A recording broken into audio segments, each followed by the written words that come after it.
11 white 11-year-old boys were sent to a special remote summer camp in Oklahoma, Robbers Cave State Park, in the summer of 1954.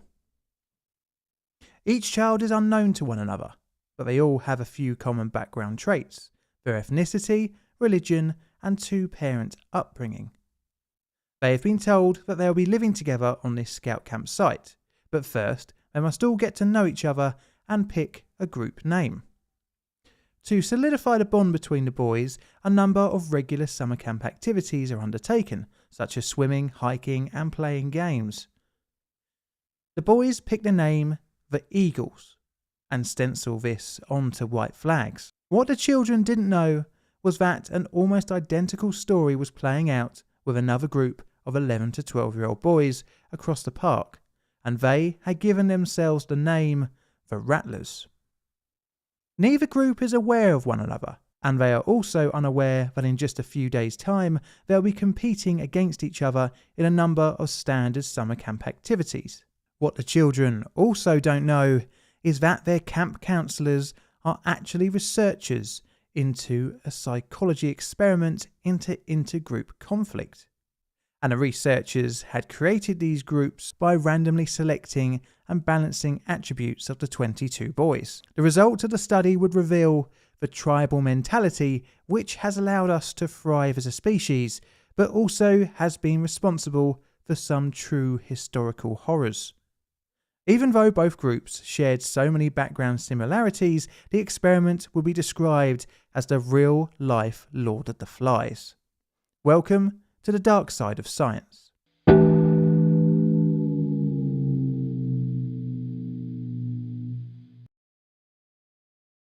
Our story starts not in the USA, but in the Ottoman Empire, with the birth of Muzaffar Sherif on the 29th of July 1906.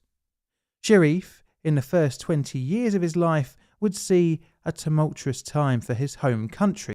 He grew up in Odamis, located 113 kilometres south of the city of Izmir, in roughly the west of modern-day Turkey. Izmir would see occupation during the Turkish War for Independence, which ran between 1918 and 1923. Sherif would go on to college during this period, graduating in 1926 with a Bachelor of Arts from Izmir International College. His education would continue with him earning an MA from Istanbul University in 1928. After discovering the works of William McDougall, he looked into the theory of instinct and social psychology. As a surprise to probably no one, McDougall was also into eugenics. It does seem like everyone was into this theory in the early 20th century. Anyway, I digress. Sherif would enroll at Harvard in the late 1920s, gaining an MA. He would re-enroll in 1933 after a visit to Germany, although he would change to Columbia for his doctorate, earning his PhD in 1935. Upon returning to Turkey, Sherif was offered a position teaching at Ankara University. During his time at the university, he was very open about his anti-fascist views. At a time with Germany falling under the spell of Nazism, Sherif was highly critical of Hitler and became a communist ideological supporter. This would get him into trouble in the mid-1940s, when in 1944 he was detained with a number of Turkish Communist Party members.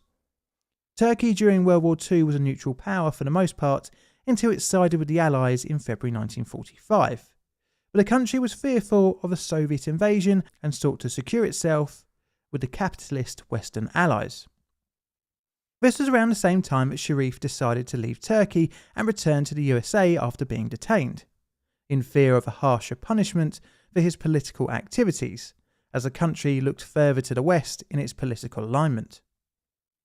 Sherif, a graduate from 2 US universities, found his Marxist views in the late 1940s a benefit to his career, as the social academic environment at the time was far more left-leaning. This led to his book The Psychology of Ego Involvements, 1947, published from Princeton University. But being left-leaning wasn't to be a benefit for too much longer, as the dark shadow of the Cold War loomed and the rise of McCarthyism. By the beginning of the 1950s, Sharif's social, political and professional ties to Turkey fell apart during the anti-communist movement. To add further insult to injury, Ankara University officially fired him, citing his marriage to a US citizen. Oh yes, I nearly forgot to talk about Carolyn, his wife. The couple met in 1945 when Carolyn, who at the time was a research assistant at Princeton University under Mr. Sharif. She had gained a master's degree in 1944 while studying under Wendell Johnson of monster study fame. Their professional relationship developed into a personal, then romantic, culminating in their marriage in December 1945. The two would go on to produce multiple works in the psychology and social psychological fields. Okay, well, that's a little bit of a background to the experimenters. Let's look at the experiment itself. Starting in 1945, the Sharifs began to look at the field of social in-group. Let me dust off my dictionary for a second for the official definition. An in-group is a small group of people in an organisation or society whose members share the same interests, language, etc., and try to keep other people out. The Sharifs sought to artificially create in-groups amongst young boys to see if they could turn these groups against one another to study the inter-group conflict. The first experiment would take place in the summer of 1949 with 24 white 12-year-old boys from lower middle-class Protestant backgrounds at an isolated camp in Middle Grove. It would be funded by Yale University and the Department for Scientific Research of the American Jewish Community. The reason for all the children having the same background was to eliminate differences apart from personality between the boys. Sharif would, for the experiment, disguise himself as Mr. Musée, the camp caretaker, as a way for him to observe the behaviour of his subjects. The experiment would be formed of 3 stages. The first consisted of all the boys taking part in activities amongst each other and were allowed to form friendships. After a while, the 24 boys were divided into 2 groups. The experimenters deliberately separated the budding friendships in their selection of each cohort of 12 children. From then on, stage 2 commenced, where each group would only be allowed to interact within each other. This was to try and establish an in-group mentality. The team buildings were conducted where a common goal appealed to all in the group. By the end of this stage, Sharif noted that friendships were bonding within the individual groups and a hierarchical structure had formed. They found that the boys preferred interacting with their own in-group over the other. Although this seems like a clean-cut hypothesis confirmation, it wasn't so perfect, but we'll discuss that later on. Now, with the 2 groups, stage 3 would involve adversarial competition. It was observed that the 2 groups would act hostile to one another. And although acting democratically internally in their 12-strong teams, the boys didn't conduct themselves accordingly with the outgroup. Sharif tried to restore harmony at the end of the study by giving the boys a common enemy to unite against. They did this by beating a softball team from outside the camp, although tensions still existed between the 2 groups. With these promising results, the Sharifs sought out to expand upon the subject of in-groups. This brings us on to the 1953 Sharif's next experiment into intergroup behaviour. The study would follow the same lines as the 1949 experiment, but would employ greater laboratory controls. We would only get to stage 2 before being terminated early. Sharif would later say in his 1961 Robbers Cave book on the reason for the failed experiment. Owing to various difficulties and unfavourable conditions, including errors of judgment in the direction of the experiment. But Sharif's seemingly dismissive comment on the study actually glosses over the real reason, but that will be revealed later on. This meant that a rerun was in order, and with the remaining grant money burning a hole in Sharif's pocket, this finally brings us on to the Robber Cave study of 1954. The rerun was planned to take place beginning in June for 3 weeks of the summer of 1954. The experiment would have 22 boys, all from similar backgrounds, but vitally not to have ever had any previous interactions with one another. But where to get so many children? It's not like you can just go take a class from a school, as there would be prejudices, in-groups, microcultures, and already inevitable rivalries. All of this could muddy a potential experiment. In order to find a group large enough, a city had to be selected to find the pool of subjects. The experimenters settled on Oklahoma. Sharif decided that a maximum of 1 boy per school could be selected. Researchers were dispatched throughout the city to its many schools, and armed with higher education credentials and a letter, managed to gain permission from the principals to go into the schoolyard to observe 5th grader boys playing.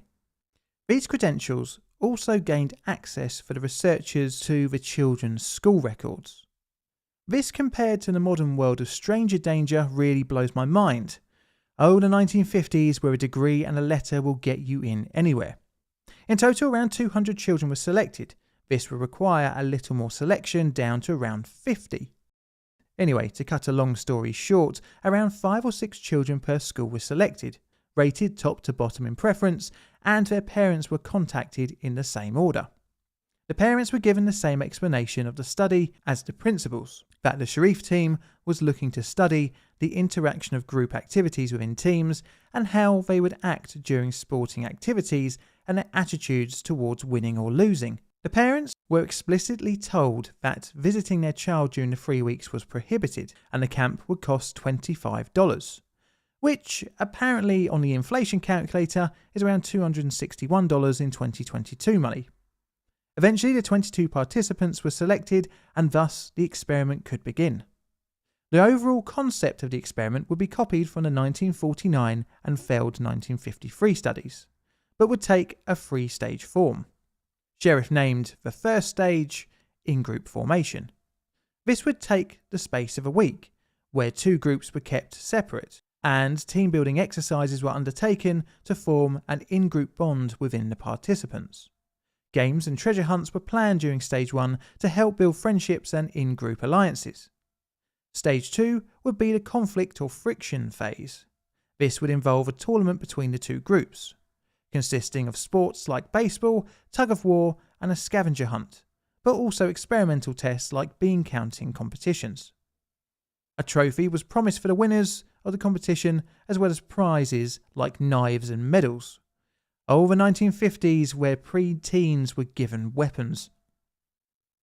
The third and final stage was the integration phase, where the 2 groups would be brought together to undertake group tasks and leisure activities of watching films. To record their findings, hidden microphones were used throughout the 2 groups' living areas, which were used to record conversations to observe the camaraderie within the group.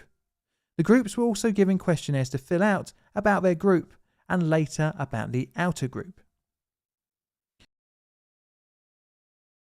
On the 19th of June 1954, a coach of 11 children arrived at the Robbers Cave State Park in Oklahoma. A day later, another group of 11 would also arrive at the camp. Both groups were unaware of the other, and throughout Stage 1, the experimenters would keep this the case by carefully managing the 2's activities throughout the park. The boys would stay in log cabins alongside the Moccasin Creek, where they could swim, play, and explore among the nearby woods. Each group had junior camp counselors, who were university students. They would stay with the boys all the time, and there were also senior camp counselors who were participant observers who stayed with the boys for around 12 hours a day. Sharif had instructed these assistants strictly to not influence the study in any way. Although there were 2 groups, their experience in the first few days was very similar.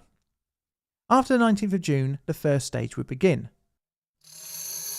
This began even on the coach ride to the camp, where boys in their separate coaches discussed parents and parts of the city of Oklahoma where they had come from.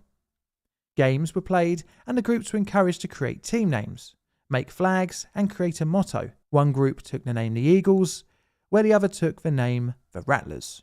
Over the next few days, the groups were allowed to create hideouts and, using a canoe placed near each respective campsite, created their respective holdouts. In order to keep both groups separate, meal times and activities were staggered. The groups were allowed to purchase t-shirts and baseball caps for stenciling their respective group names on, as well as white sheets to be turned into flags. The type of language within the group addressed items as "our things," and a noticeable microculture was developing within the boys. Towards the end of the week, the two groups were allowed to find each other, and once completely confirmed by the camp workers that there was indeed another group, both groups became eager to see one another. But a slight spanner was thrown in the works.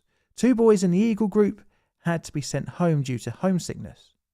This would give an organic path to stage 2, the friction stage. But the experimenters found that both groups became insistent on challenging one another to a baseball game, allowing the subjects to believe that the tournament of stage 2 was going to be their idea. The continued insistence of the groups, albeit mainly from the Rattlers, meant setting up the controlled circumstances for stage 2 became increasingly difficult. The Rattlers, upon hearing the other group was playing on the baseball field, began to use language like, "They're using our diamond," or "they're on our field." This showed that the in and out group dynamics had successfully formed, at least in the Rattlers. And thus, the experiment moved into stage 2, or the friction phase.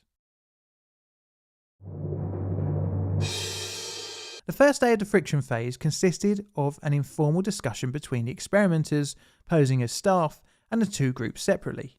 These discussions informed the children of the tournament's possible prizes and assured them that every effort was being made to set everything up for the two groups to face off. Crucially, during the first day of stage 2, both groups had no physical or visual contact with one another.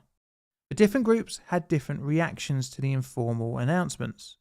The Rattlers seemed to be really excited for the competition and showed aggressive language about the other group. They appropriated the ball ground as theirs and planted a Rattler flag and made aggressive remarks about any would-be flag removers. The Eagles, on the other hand, were far less enthusiastic, with only a couple of the boys sounding particularly eager to face off. For the remainder of the day, the two groups prepared and practiced. The Eagles were showing, as the day progressed, a greater group pride when their flag was attached to a pole. On the second day, the two groups would have their first close quarters contact. Almost immediately, this broke out into name-calling and aggressive behaviour. The two groups had breakfast at different times, where they were introduced to the tournament exhibit, which took the form of a trophy, bladed knives and medals. After breakfast, the tournament was officially announced. The groups were informed that each game would accrue points to the winning team, and the team with the largest number of cumulative points would win the whole tournament. There was a mix of competitive activities as well as activities to be completed separately by the groups, which would be judged by the staff. The games were to consist of baseball and tug of war on the first day, and second day of the competition, touch football, tent pitching and baseball on the third day, and finally a tug of war and tent pitching on the fourth. The separately completed activities were cabin inspections on the second day, as well as skits and songs. Day 3 had another cabin inspection, and day 4 had another cabin inspection and a treasure hunt. The second group of activities allowed the experimenters to even out the score to keep the teams neck and neck for longer, thus increasing the friction between the groups. Straight off the bat, don't excuse the pun, the Rattlers won the baseball game, and the tug of war. This was evened out by the experimenters during the cabin inspections. After the first 2 days of the tournament, the cheers for the losers and good sportsmanship went out of the window, degenerating into heckling. During meal times, insults were thrown at each other and intergroup relations further fell apart. After the first tug of war, the defeated Eagles took the Rattlers' flag from the baseball pitch and set it alight. The next day, the Rattlers were sent for breakfast first, in order for them to see the charred remains of their flag. In retaliation, a punch-up between the two groups ensued, and in the scuffle, a member of the Rattlers grabbed and burned the Eagle flag. The next tug of war on the second day resulted in a strong win for the Eagles. Frustrated in this, and fueled with anger from the flag burning, the Rattlers set about planning a raid of their adversary's camp. In the night around 10:30 p.m, the Rattlers group hit the Eagles' cabin, turning beds and ripping window screens, stealing comic books and even clothing. The next day during lunch, the Eagles hit the Rattlers' cabin, doing the same amount of damage. The Rattlers by now had also replaced their burnt flag with a stolen pair of trousers, much to the annoyance of the Eagles. The competitions continued and were manipulated in such a way that by the last day of the competitions it was neck and neck and pivoted on the final task, the treasure hunt. Because the hunt was separate between the two groups, again this result could be manipulated in the favour of the smaller Eagle group. Right at the end of the hunt, both teams were brought out in front of the trophy and prizes, and the winners were the Eagles. The Eagles did the hunt in 8 minutes and 38 seconds, and the Rattlers did theirs in 10 minutes and 15 seconds. The difference was night and day between the groups' reactions. The Eagles, gleeful in the win, shouting and jumping, juxtaposed to the Rattlers dejected sitting watching the winners celebrate. The Eagles went off to the creek to swim and play in victory. This must have grated on the defeated group, and they planned to even the score. The Rattlers again raided the Eagles' camp, and in doing so stole the knives and medals which had just been won. Upon finding out, the Eagles squared off against the Rattlers, and a fight looked like it was about to break out. A couple of the boys scuffled, but quickly this was broken up by the staff. The Rattlers' observers herded the group back up the path to their camp. A staff member returned some of the prizes to the Eagles, but it was clear that neither group wanted to have anything to do with the other. And thus the experiment now moved into its final stage, integration. Sharif and his team had created two groups who had become arch enemies. This hatred was not from racial, religious or cultural backgrounds, but purely from being arbitrarily selected into a group by a third party. Initially, it was thought that just exposure of the two groups to one another would increase positive feelings between the two. Sharif tried group meals and watching movies in the recreation hall. During these scenarios, the staff would leave the groups. During the initial contact, seating was freely available, thus giving the opportunity for the groups to intermingle. And before each meal or film, the groups were made to wait near each other, but almost all interactions devolved into arguments and insults. During a lunchtime, unsurprisingly, both groups had chosen seats with one another, and again it devolved into insults and even a food fight. In order to bring the groups together, Sharif decided that stage 3 would include introducing a common goal.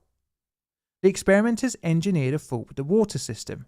This was done by turning off the tap from the camp's water tank and covering over the area with two boulders. It was hoped that the perceived deprivation of water would bring both groups together.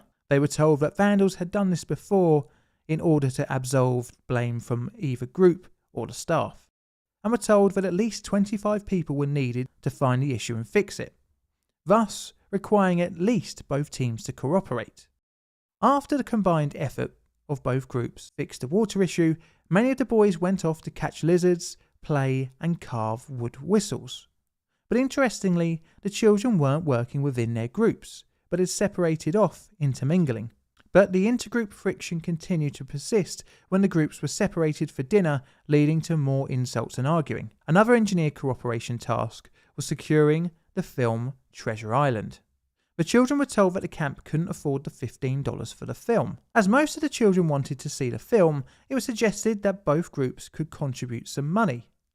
After some initial hostilities of saying either group should pay the full amount, eventually a mutually acceptable amount was agreed upon, where both groups paid an equal sum of $3.50, and the staff paid the rest. Although the $3.50 was not individually equal, as the Eagles only had 9 members, the breakdown of intergroup hostility showed some progress.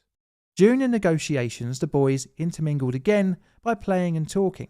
The next day, the two groups agreed to take turns in going first for lunch and dinner. Towards the end of stage 3, a campout was planned at Cedar Lake, which would involve a truck ride including both groups. Once at the lake, there was another engineered issue, this time with the truck, requiring all the boys to take part in a tug of war, not against themselves, but instead against the stricken vehicle. After several attempts of pulling the vehicle, the truck restarted and both groups erupted into jubilant celebration across group lines. The next day, a trip to Arkansas was announced. This, unlike before, was seen as agreeable by both parties for the other to come along. For the final dinner back at the Robbers Cave site, the experimenters mixed around the seating from before, as to encourage more intermingling. Both groups, as they had done before, lined up, but interestingly, after collecting their food, all of the boys sat together across group boundaries. During the evening's discussion, the idea was posited that they all travelled back home on the same bus. Although a couple of dissenting opinions were voiced, the majority seemed to look forward to the proposition of all travelling together. Even on the journey home and a stop for refreshments, the Rattlers agreed that a $5 prize they had won be spent on drinks for everyone, regardless of group. It seemed as if Sharif's hypothesis was correct, in that he could create two groups from almost identical backgrounds to hate one another. The experiment also showed that within the groups a hierarchy was formed with high and low status individuals, all without the encouragement of the adults. It was discovered that in-group stability increased when put into competitive situations with an outgroup, and outgroup hostility also increased. He also discovered that just exposing the two groups without competition during stage 3 didn't reduce hostility, and as such, group goals needed to be enacted to try and improve intergroup relations. The ultimate result was, although intergroup friction is increased when competition is included, it can be reduced, thus meaning, in the wider world, intergroup relations can be improved. At the end of stage 2, Sharif found that intergroup friendships were around 93%, but by the end of the third stage, this had dropped to around 75%, meaning that boundaries have been blurred by the use of superordinate goals. The study has been used as a practical example of realistic conflict theory, where intergroup hostility can arise as a result of competition over limited resources. It doesn't matter, however, if it's real or perceived. This theory has many extensions to explaining racism, xenophobia, and in general our human desire for tribalism, or the exclusion of the other. Take football, or soccer if you're American games for example. People from essentially very similar backgrounds shout hatred and abuse to one another in the stands, just because two teams are playing against one another on the pitch. The spectators probably have more in common with one another than the millionaire sportsmen that they are cheering on. But what of the criticism? Well, there is a long list of both moral and scientific issues here. Morality: the use of children who by design were not aware of the experiment couldn't give informed consent, and their parents and teachers as well were not given the full concept of what the boys were going to be involved in. This, however, does play into Sharif's stated reliability of the experiment's results. But the scientific validity of the study has also been criticised. This is due to the odd vibes during the experiment, where staff members did not exactly act like they were actually staff. Instead of breaking up fights, they took photographs. Instead of telling of poor behaviour, they took notes. This was clearly not subtle, as the reason for the 1953 study ending early was likely due to the fact the children kept on asking why there were microphones hanging in their camp, and the ultimate discovery of a notebook with observations of the children written in. The children, instead of forming into two groups, actually rallied against the experimenters, thus scuppering Sharif's theory. In the Robbers Cave experiment of 1954, the assertion of Sharif that the adults had no influence over the children is clearly wrong, as stage 2 was manipulated to increase the tension between the groups. Even one of the group's names, the Rattlers, was influenced by the boys witnessing one of the adults shooting a snake. The fact that the staff did not act like normal camp workers could have played up the reaction of the boys to be more aggressive. Also, there was no control group, which also brings up issues of the experiment's result validity. How can we know for certain if the groups would become hostile, have food fights, and shout abuse at each other at a normal camp where staff wouldn't intervene and stop the bad behaviour?